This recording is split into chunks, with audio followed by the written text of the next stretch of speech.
Nëse im shohet shumë këto kohë, 1000 ditëve të para të lindjes, unë personalisht do thoja që nuk nis që në momentin e konceptimit si thua outcome-i, pak më përpara. Sidomos për nënën apo për të dy si çift në këtë rast? Më pëlqeu shumë kjo pyetje. Për të dy.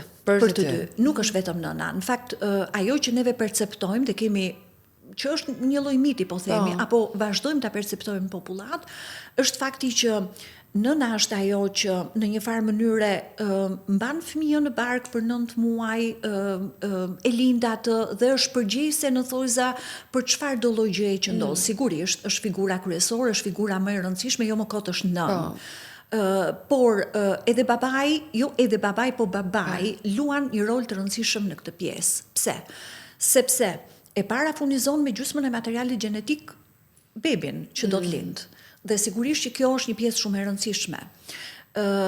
Jo më kot, në një pjesë shumë të madhe të rasteve, ato abortet që ne quajmë spontane, që mund të ndodhin më përpara, mendohet që dhe ne themi ngeli shtatzan, por nuk arriti mama ta çojë shtatzanin deri në fund apo ta mbaj, por abortoi.